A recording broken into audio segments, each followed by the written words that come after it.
Hello everyone, and welcome to the Hasty Pudding's 69th Annual Woman of the Year ceremony. We're so excited to have you here, Bryce.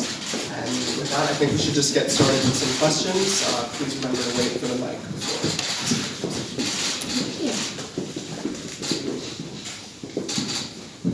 So civilized. Michael from Following Boston. Question here for you is, can you get behind the scenes on the preparation, the good memorable moment leading up to today? In terms of the preparation for today? Yes. So basically, so there's nothing for me to prepare, even though they try to explain a few times, like they're like, so you're gonna sit there and we're gonna roast you, and you're sort of like, well, what's that? And they're like, you'll see. So there's definitely, I think, intentionally, not a lot of transparency with the main woman. You don't, woman of the year or whatever, man of the year, you don't really know what's going to happen to you. But it was just a lot of hanging out with everyone all day, like getting to have lunch and get a tour and go to the clubhouse and just really hear about the history of this club. Would you call it a club or an organization or what? Whatever floats your boat.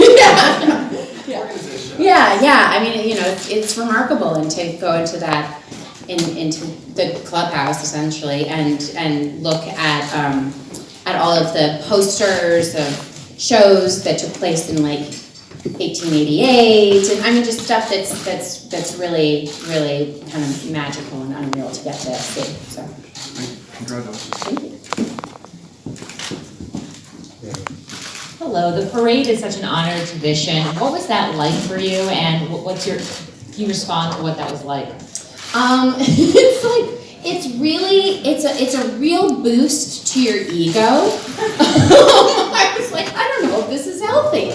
But, it was obviously, it's so much fun, and I think to have a tradition like that in an institution like Harvard is so important, because it reminds the students, and in turn the public, to have fun, and to get together and congregate and celebrate and be silly, and I think that's where, that's kind of where real human bonding happens. So that's, that experience being a part of the parade, it was just a big bonding experience for all of us, and Grace was to my right, and David was to my left, and David is one of the funniest people I've ever met, and he's a stats major, statistics, that makes no sense to me. So I was like, you're going to SNL, right? He's like, oh, I'm a stats major. So, it's really fun.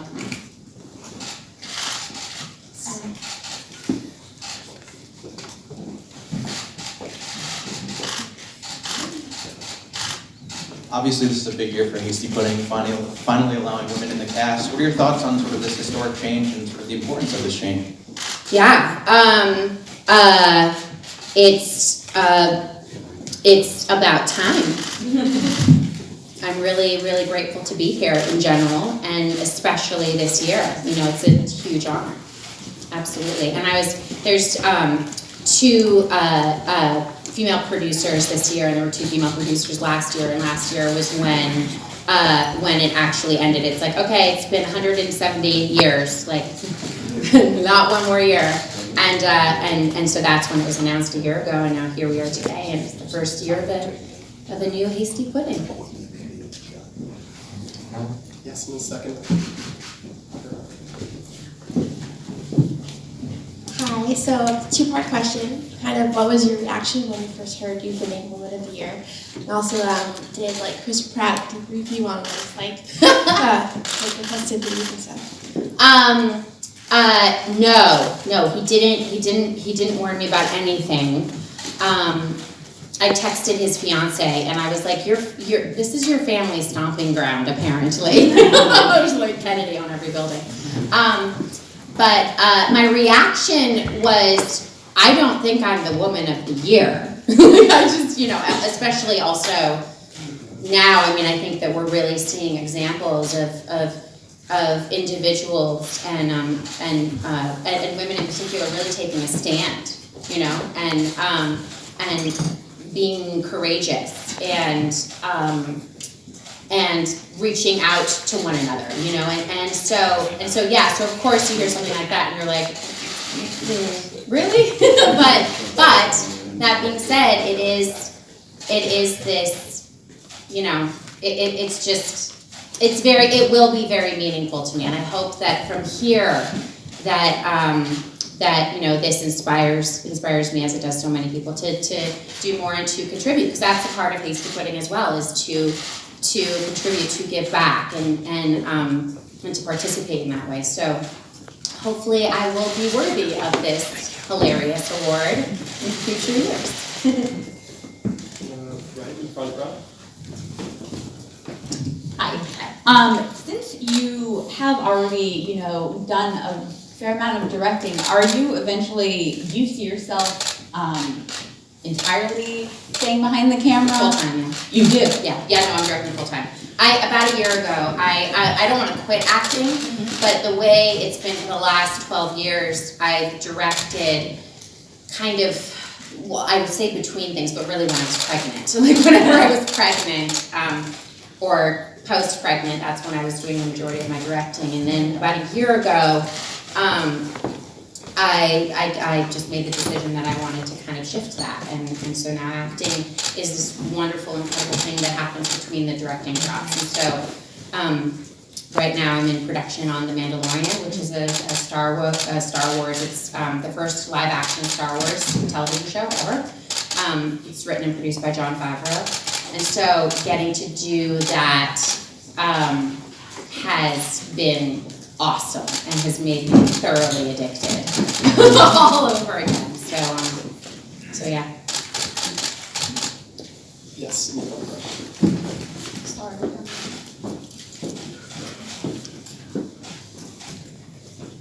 Hi, Tyro Man with TyroMagTV. In your recent film coming out for Rocket Man, did you have a chance to meet Elton John, or what was that like? No, I have not met Elton yet. I met his husband, and his husband was there quite a bit. But no, I have not met Elton yet. And I'm playing his mother, so I'm like, it's okay that I'm going to meet him after I did it. Otherwise I would feel, I think, quite self-conscious, because that's a pretty, specific thing for someone.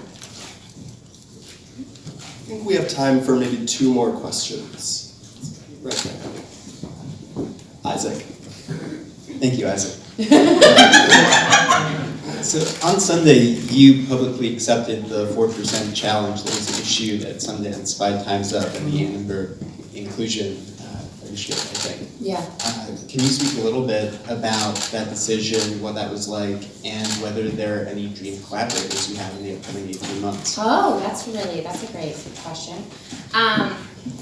Yeah, I mean, there are, gosh, that's a great, who the dream collaborators are. I mean, there's, I'm sure a lot of you guys are aware of this, the statistics around women, women behind the camera, that predominantly female directors, female cinematographers. especially women of color. The statistics are just absolutely abysmal and embarrassing, and it's under 4%, and it's just crazy. And so yeah, so I absolutely jumped on that, and in terms of female collaborators, I think Frankie Shaw is remarkable. Austin filmmaker Mariana Polka. Obviously, Sofia Coppola is extraordinary. There's an awesome filmmaker, Janixa Bravo, I really want to work with. There's a lot of Leslie Headland, a lot of very badass people who are really, for the first time, the door is opening, you know? And it's not that there wasn't a door before, but it was a lot to push through, like a lot. And I know this because I come from privilege. So I know what the easiest version of that is, and it's not easy. And so now there's a real shift that's happened. And part of that shift continuing is people pledging, you know, we will stand for nothing else, you know? So my personal hope is that I'm so busy directing that I'm not able to follow through on acting in the future. That's my kind of personal hope is that will be the case. Yes. Could you use the microphone, please? We can't hear you downstairs. Okay. I read an article that said you were riding with your father to an audition at the beginning of your career, and that you refused to read for him, and he said that there are people all over the world who are dying to read for him and get his opinion, and you adamantly refused to do it, and it got him really ticked off, but then you went ahead and did not read for him. Is that accurate? Yeah, he just brought that up the other day. I'm not kidding you. He literally just brought that up the other day. Yeah, I was going to audition for NYU, and I had my monologue and stuff, and he was driving me there, and he's like, "Oh, do the monologue for me." And I was like, "No." And he's like, "Come on, Bryce, come on, like, let's just rehearse a little bit, do the monologue." And I was just like, I don't want to. And he was like, "Bryce, I am a top 10 director. Most actors would kill to have you listen to a monologue that they're about to do." And I said, "No, I'll pass. It's good." And I think the reason for that, because when he brought it up the other day, it was another kind of, he was actually coming to visit the set of The Mandalorian, of the Star Wars thing. And when he was coming, I was like, I don't want you to be worried about anything. I don't want to see you being nervous for me. And it's because he's so deeply empathetic that I can see if he's, he just wants everything to be amazing for me at all times. And I think in part, like, not doing the monologue for him was just like, I just don't want to deal with your anxiety right now. And so he came to the Star Wars set and looked really nervous, and I was like, "Bye, Dad." But that's gonna always be the dynamic. I feel the same way with my kids. So that. The engraving says Bryce Dallas Howard. He's putting theatrical. Cool.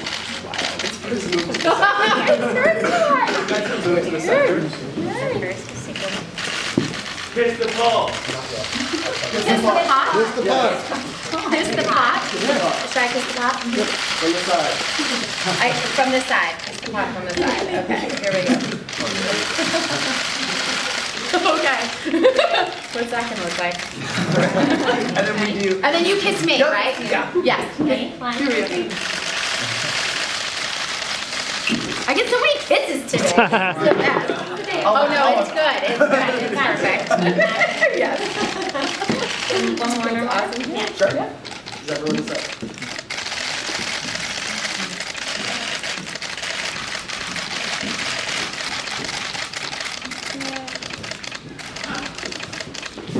Okay. I know.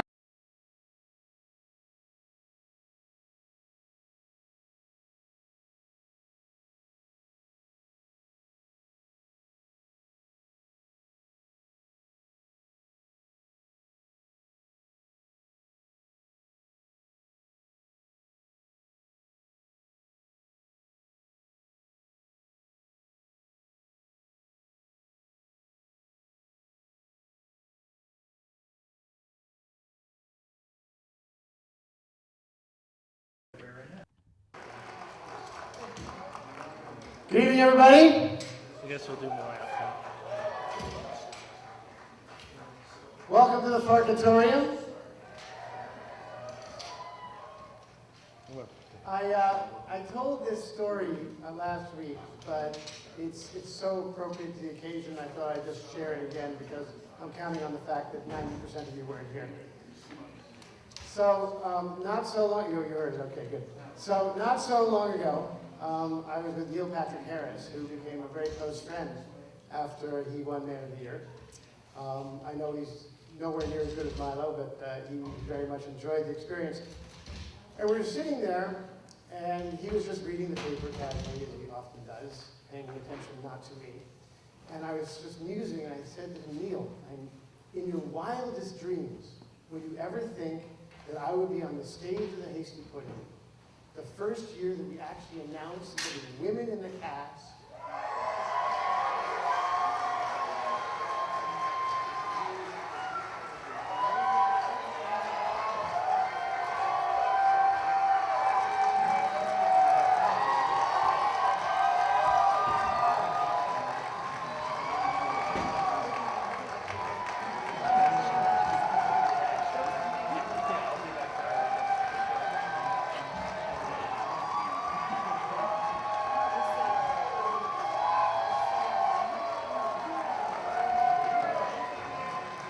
Thank you, everybody.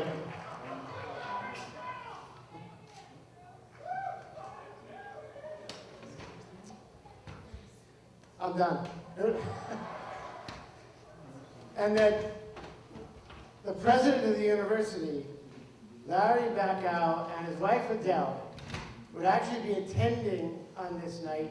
And in your wildest dreams, we haven't had a university president. We haven't had a university president at the Hasty Pudding bar a quick visit once upon a time in 4 decades. And the president of Harvard University has never attended Man of the Year. And could you believe, Neil, that all this was happening the night that Milo was going to be awarded Man of the Year too? In your wildest dreams, Neil, would you ever think I would be here doing that? And Neil did not even look up from his paper. He said, Farky, you're not in my wildest dreams. So with that, first, of course, I want to acknowledge everything that you all have acknowledged, that we now are going to enjoy for the very first time women in our cast.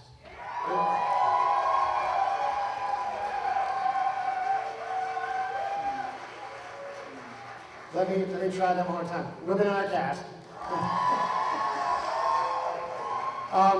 is obviously momentous, and it marks a moment when the Hasty Pudding Institute of 1770, after an approximate 200-year history, is fully co-ed in every single part of the organization.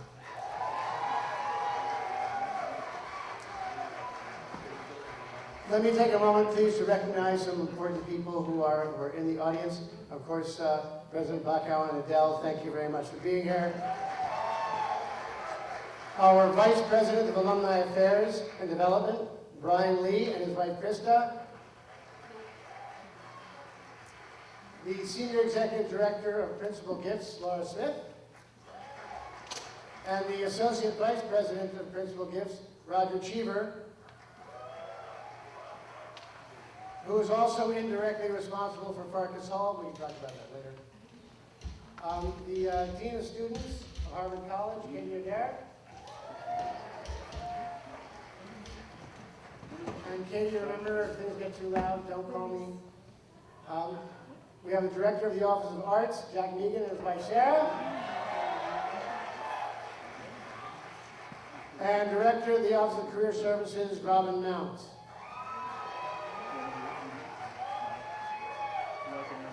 We have the Chief Financial Officer of the Hasty Pudding Institute, Nina Damashki.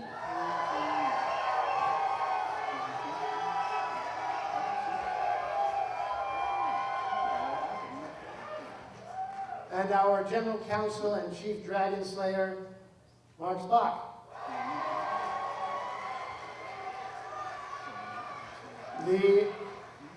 The head of the Philanthropic Giving Division of the Institute's Graduate Board, Robin Potts.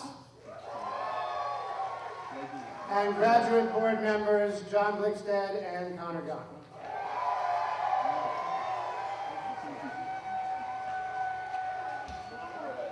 I know you're not here to hear me, so let me just move quickly along because there's 3 more things I need to mention that we think are extremely important.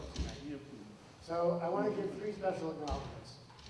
First with us tonight is Joel Davidson, who has attended every single pudding show since 1971.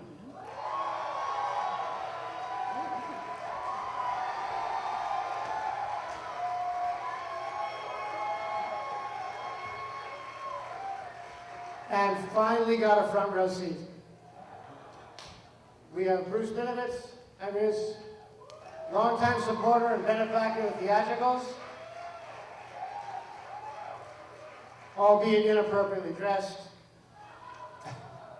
And then, this is very special, Evelyn Spiegel-Weber, who is the first woman in the Hasty Pudding Band, and in 1968 was the first woman ever to be seen on the stage for the Hasty Pudding.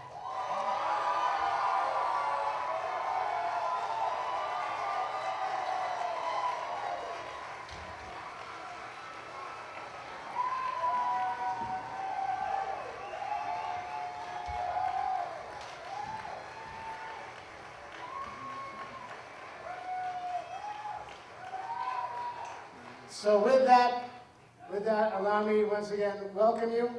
Congratulations to the undergraduates for an extraordinary accomplishment. Thank you to Harvard University for all that it's done for us. And thank you all for being here to support the Hasty Pudding. Have a great night.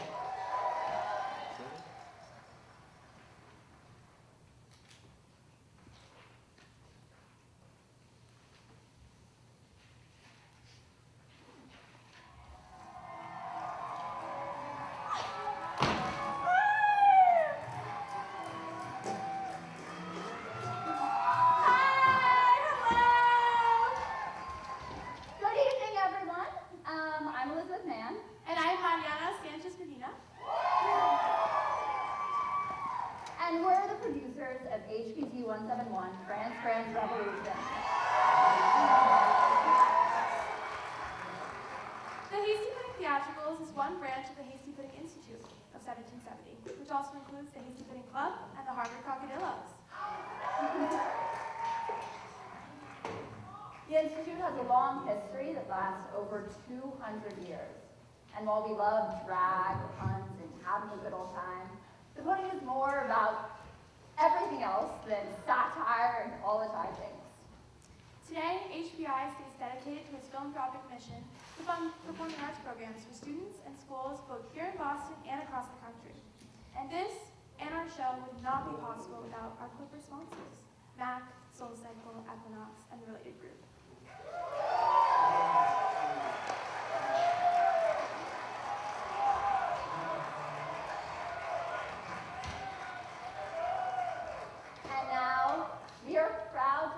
Our Man of the Year, who represents the Pudding's mission to not only make life a whole lot more entertaining, but to give back to the arts community.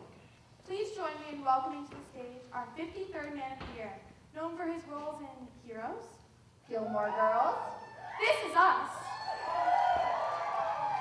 and Creed 2. Our 53rd Man of the Year,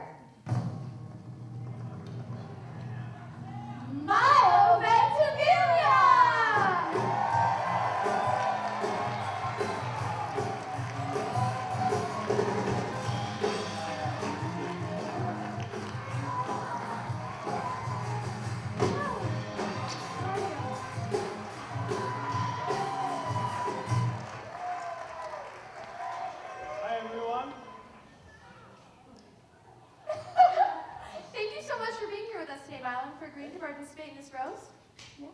I didn't know I was really participating. Oh, don't worry, you will be participating. Perfect.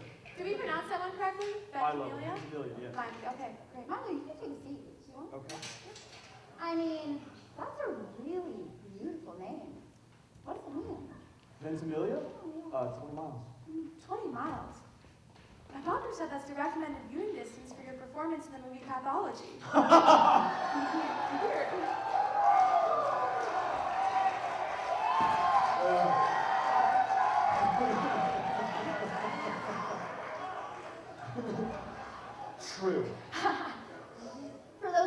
don't know, Milo starred in the 2015 film Wild Card.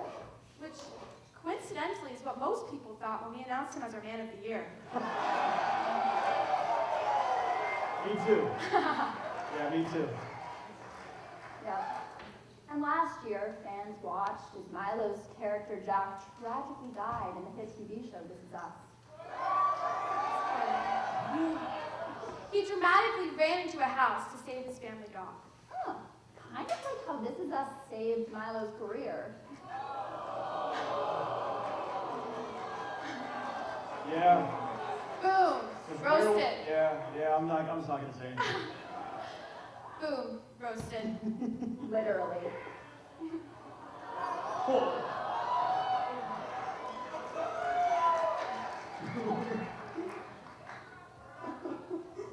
In an interview, you said that your co-star Alyssa Milano named her child after you. Why was that? Because her husband Dave, I was the first person. I was the first person that she said that she loves Dave, her husband, and because of that, they named their son Milo. Aww, that's really sweet. What if I named my son after you? I'd call him Off-Brand John Stamos. Well, Elizabeth, I know why Milo keeps getting roles. I mean, look at him. He's a perfect 10. Totally. I mean, Milo's film second act got a perfect 10% on Rotten Tomatoes. It's okay, I was in at about 10% too. So it's the point, it's down 1%, right? 1%, okay. Well, you know, Milo, in an interview, you said that your butt has been on screen so many times that its IMDb page is probably longer than yours. Come on, Mar. His wasn't that long to begin with. You're right. But you know, at least it features frat boy Milo in Grown Ups 2. Yeah. Well, luckily, you're known for the important stuff. In 2017, People magazine named you one of the sexiest men alive. And you know, even more impressive, Milo was named, and we swear this is real, the world's sexiest vegetarian of 2009 by PETA.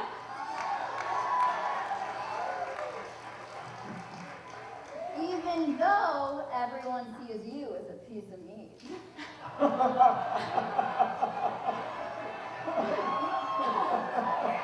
That's good. That was really good. You know, Milo rose to stardom when he joined the hit TV show Gilmore Girls.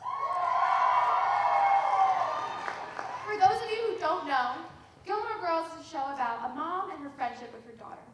That sounds kind of like Milo. After 41 years, the only plus one he could find to bring to this was his mother.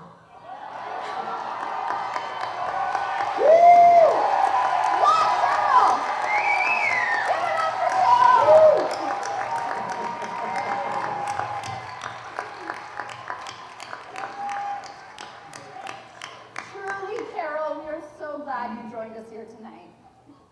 In all seriousness, we're so glad that we get to celebrate an actor who has brought joy to millions across the country and who brings together people from all different walks of life. Congratulations on being our 53rd Man of the Year. Give it up for Milo Ventimiglia.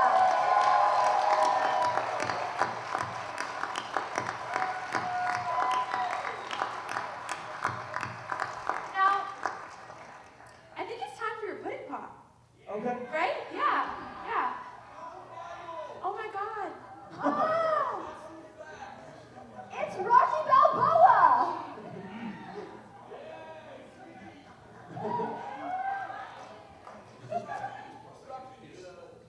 Balboa. Yeah. Anyway, it's time to get you training for the big fight. Okay, I'm ready. The big fight? The big fight. If you win, you get your pudding pot. Okay, great. What do I have to do? It's time for your training montage.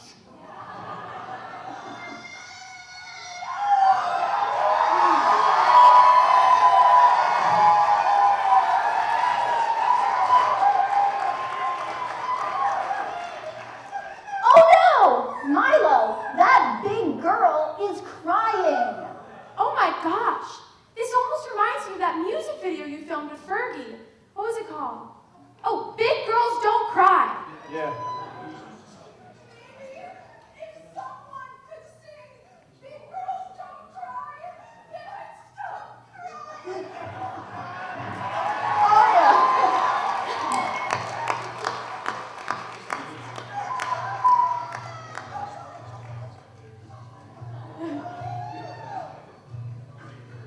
Sing it, Milo.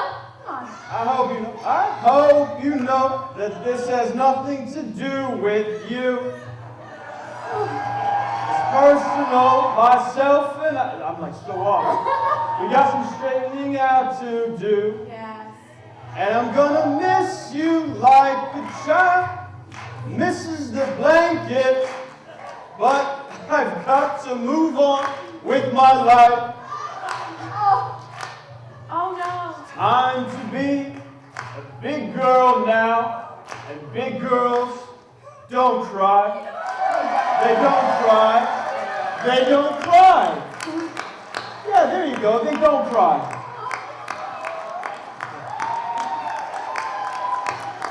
You're welcome. That was so long ago, I forgot the words. I do recommend you all go watch that video. Immediately. Hey, Milo, that was beautiful, but you got another challenge before the big fight. Okay. Hey, Milo!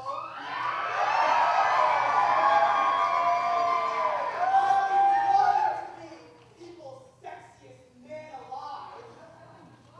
You stole my spot in 2017. Milo, I think it's time to let someone else be sexy for a change. Okay. You know what makes me feel really sexy? A A lap dance?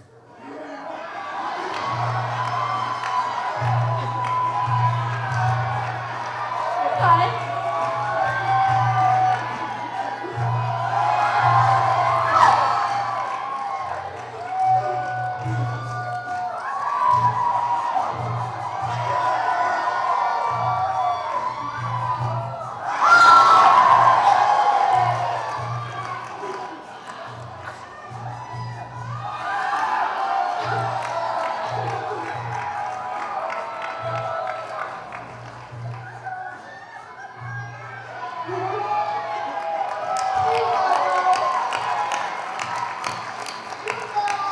Your mom must be so proud of you and happy she came here tonight.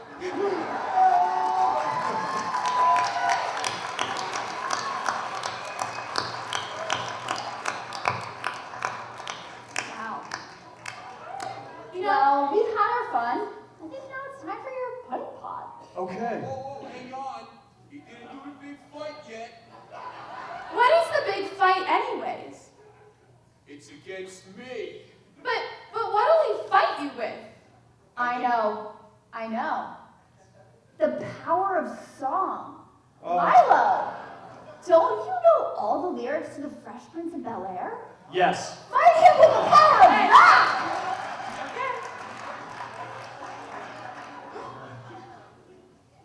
In West Philadelphia, born and raised on the playground is where I spent most of my days, chilling out, maxing, relaxing, all cool and all, shooting some b-ball outside of the school, with a couple of thugs that were up to no good. Started making trouble in my neighborhood. I got one little fight, my mom got scared. She said, "You move with your auntie and uncle to Bel-Air." I wished for a cab, and when it came near, the license plate said Freshman had dice in the mirror. If anything, I thought that this cab was rare, and I said, "Man, forget it. Yo, home's to Bel-Air."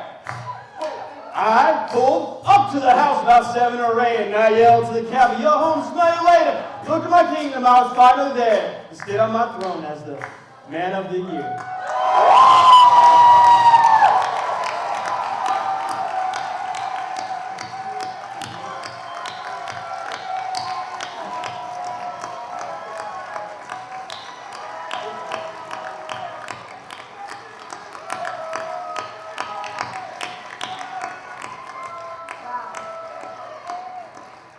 Son, I'm proud of you.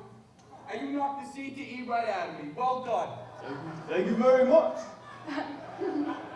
Well, I think it's time to give Milo his pudding pot. Yeah. I think he earned it. I think he did. So it's more, this is like a 2 out of 3 kind of thing? Oh, yeah.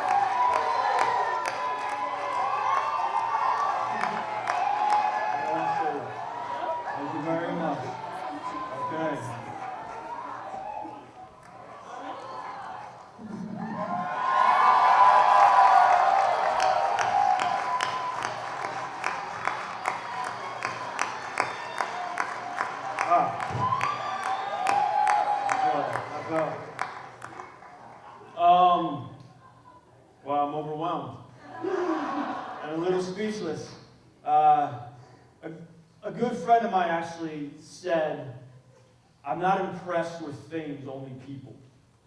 And I'm very impressed with everyone that took the time to spend the day with me and mine. I usually think awards are bullshit, but my friend Russ, who was also established on September 1st, he holds this up there with the Pulitzer and the Peabody. And my mom, who declined being my date 2 years in a row for the Emmys, she made sure to be here tonight. So really, I'm grateful and honored to be given this by the future of entertainment, really the future of the world, because I only study theater, and you guys have much more on your resume than I did when I was in college. So thank you very much. I'm grateful. Please join us in congratulating our 53rd Man of the Year, Milo Ventimiglia.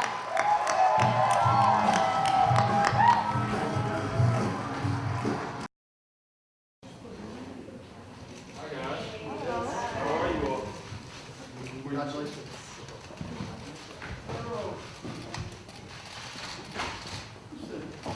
Never know where to put it from here. So welcome everyone to our 53rd Man of the Year celebration. We're so happy to have Milo here. And with that, we'll just get started with the questions.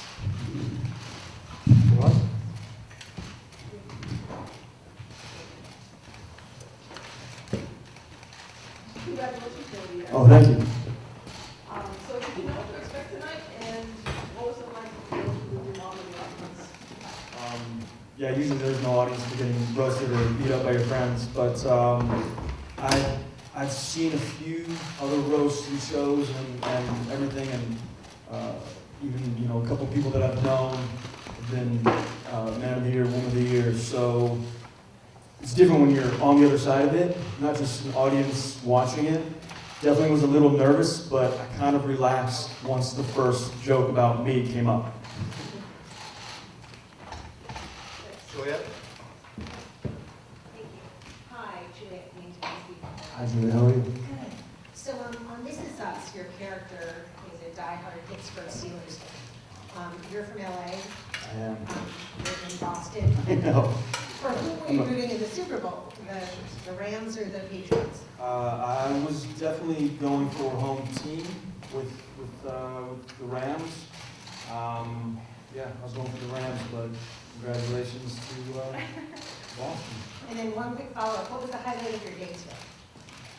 Honestly, it was spending time with everyone from the Hasty Pudding. I'm like I said earlier, I'm so impressed by them and what they do, and every student I spoke to, medical school as well as business school, statistics. It wasn't just theater. So it's very different from how I came up, and I went to school and I was just a theater major. So to know that these kids are doing such bigger things, but yet at the same time bringing importance to the arts through their contribution, and also kind of inspiring that and furthering early arts education and all of that, I'm just inspired. I'm really filled with energy because of that. Yes, Isabel? Hello, I'm Heather Crimson, and Hi. I'm wondering, how do you feel about being named Man of the Year? It's such a historic year for Pudding, being it's the first time when women will perform on stage. Honored, just absolutely honored. In my career, I've always been a part of troops and companies that include everyone. So to know that the Hasty Pudding is doing that and now including women on the stage, it's absolutely the right thing to do. It's the greatest thing to do because the heart of an artist isn't only in one person, one type of person, one way of being. It's really in all of us. So I think to promote that and to really just stand up and say, hey, we're doing this regardless of tradition or history or anything. I'm very proud. Yes. Hi, Tyro Man, Tyro TV. So you would act and you also do production. Do you have preference on which one you like better? And follow-up would be like, what's your current production? Well, I don't have to wear makeup when I'm producing, and I don't have to memorize lines when I'm producing. But when I'm acting, I don't have to worry about everything else.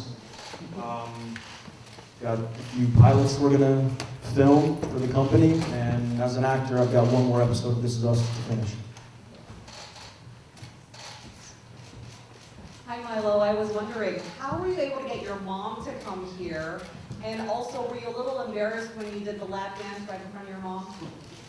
When you're on the stage, you kind of forget about everything, including your own pride.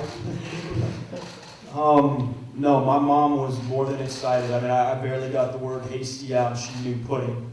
So when I sent her the schedule and said, hey mom, this is the day, this is what we're going to be doing, just to give you a heads up, you be okay? So, oh yeah, I'll be great. So it was no twisting of the arm. And that was honest truth, what I'd said. I'd asked my mom to go to the Emmys with me twice, and she said no, and my dad's holding out for the Oscars, but she wouldn't miss tonight.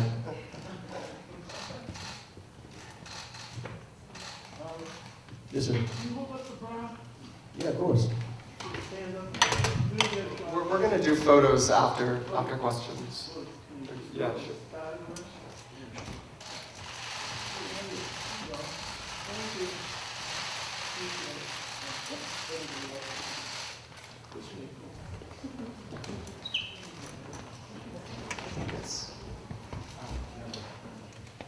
Hi, Milo.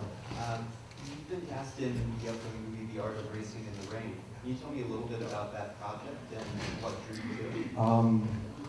The film, Art of Racing in the Rain, it's based on a book by Garth Stein, and it's about a race car driver who has this dog. And the film takes place over the course of the dog's life, from puppy until he's old. And the film is narrated by the dog as he watches his owner going through life. Through auto racing, meeting the love of his life, having a family, and then also the hardships that just kind of go with life. The character, Denny Swift, he's just a good guy. He loves his family, kind of reminded me of someone else that I've already played before for a couple of years. And people that I know, just trying to work in the field they're working in, do good, but also when you've got roadblocks and all these things that kind of get in your way, how do you still come ahead successful in life, successful being a good father, a good husband, a good person. So it was one of those films that I was grateful to be a part of. And Kevin Costner voices the dog, and Amanda Seyfried plays my wife. The two of them are amazing.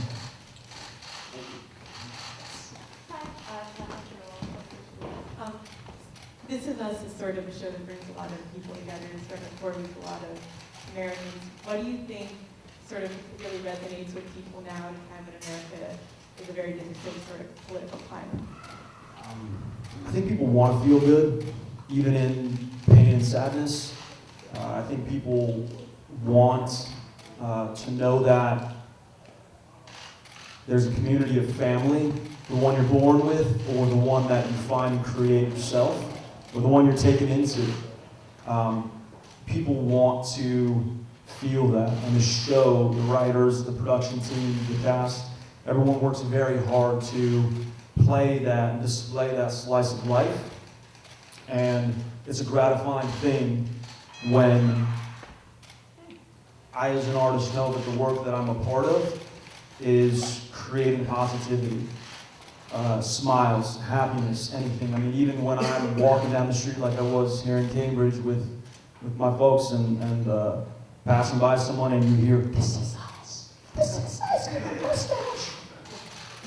It's exciting because you know that they're probably going to have a conversation that completely relates to their own story, their own lives, and they find that the stories we play are not too dissimilar for their own lives. And hopefully what we inspire is community and inclusion and positivity.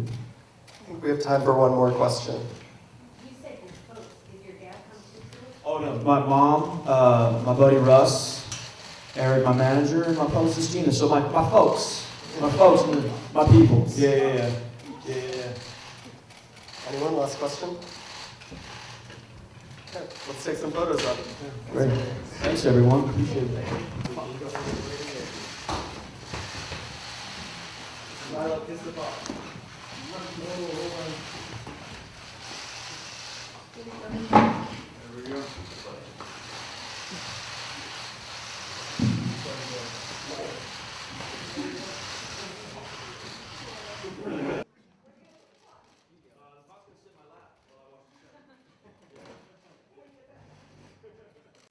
Well, a song about never saying never and never being told what you can or cannot do. This is one of us.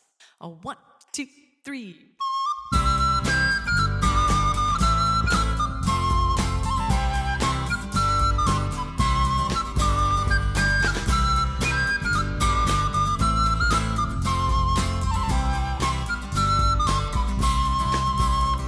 Before I got to fighting, or when fighting got to me, I looked to find examples on the field of chivalry, and I saw mighty arms, much stronger than my arms could ever be.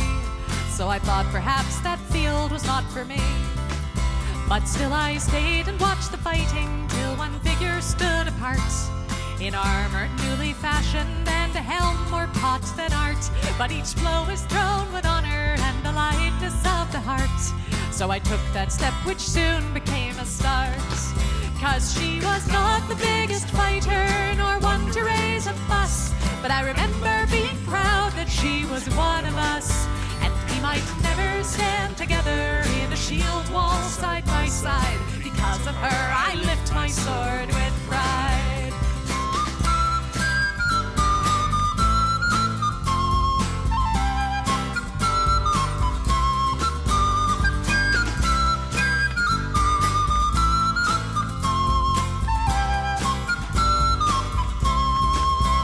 She was ladylike and lively, not the type you would expect, with a braver heart than many and a slot shot to respect. And I guess she'd once decided this was where she'd like to be, and I thought if she could do it, why not me?